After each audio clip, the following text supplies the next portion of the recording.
君の力じゃないか。本当に大事なのはつながりではなく自分の血肉。でもヒーローにはなりたいんでしょ。いつの間にか忘れてしまった。いいんだよ。左側を使わせた。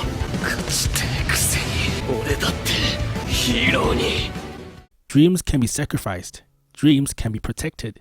But neither approach means anything if one loses themselves in the process. For a hero, it's one thing to sacrifice your own life, but it's something else entirely to sacrifice the very thing that gives your life meaning. Deku lives not in service of his dreams, but in spite of them, blazing a trail that, while conforming to the traditional thematics of his genre, it also goes against the desire for victory and status paved by the unrealistic standards of his world. His fight with Todoroki was interesting in particular, not because of what it did, but because of what it followed. Deku's first match in the final round was with Shinso, who was also disillusioned by his place in the world. While he had a quirk, it was not flashy, nor particularly strong. In fact, it was villainous by design, allowing its user to control the actions of his target. In traditional storytelling, the idea of control is often conveyed as treacherous. Iconic villains in history such as Lex Luthor are known for their destructive need for control, which is why they stand against the hero. Luthor saw himself as a god, able to bend the world to his will using his vast riches and his superior intellect. His hatred for Superman stems from his inferiority complex, knowing the power he possesses could not hold a candle to the true power that Superman wields. Superman could wipe out the entire planet on a whim if he desired, and whether Luthor liked it or not, he was at Superman's mercy.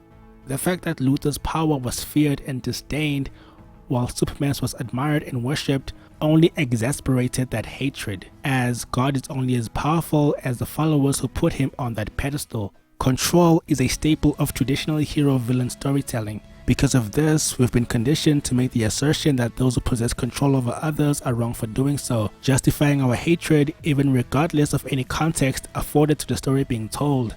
Deku was in the wrong too. He had only thought of what his life without a quirk affected him, but there were those who had quirks who had similar if not worse struggles to contend with. Shinso wanted to become a hero, but had a villainous power. He wasn't the only one. Even though many talented students wanted to become heroes, they were destined to fail because the standardized tests at UA only made entry easier for those with more destructive power.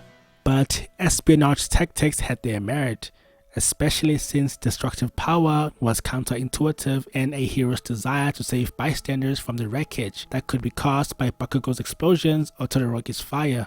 It was a flaw in the system that paid no regard for the dreams of those with diverse quirks. It wasn't just Deku that suffered from the system, there were also those who had dreams of becoming heroes but couldn't do so under the current restrictions. His new understanding led to new perspectives in his fight with Todoroki. Todoroki had a strong quirk, maybe the strongest, but that wasn't enough for him to become the #1 hero. Those weaker than him were giving it everything to succeed, while he, while stronger, lacked the drive to push himself toward his dreams. The will to try and succeed supersedes talent, and without strength of conviction, then how could he become #1? Strength alone isn't enough. Deku understood this. Deku lit a fire in Todoroki's heart and blazed a trail for him that would make him a better hero. He protected his rival's dream by pushing him down the path that would lead him to his desires, instead of one that would have led to his destruction.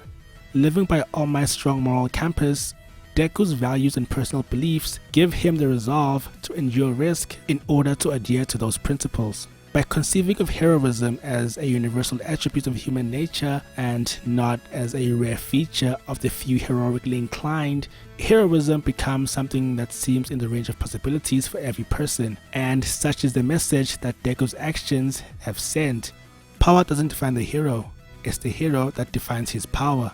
Deku not only protects his own dream by fighting to prove he deserves the right to own the power that's been given to him, but he protects the dreams of others by letting them see their own worth from outside their own way. To shield your fears and guard your own beliefs in the midst of adversity, that's what it means to be a hero. That's what it means to protect a dream. Thank you for watching yet another video.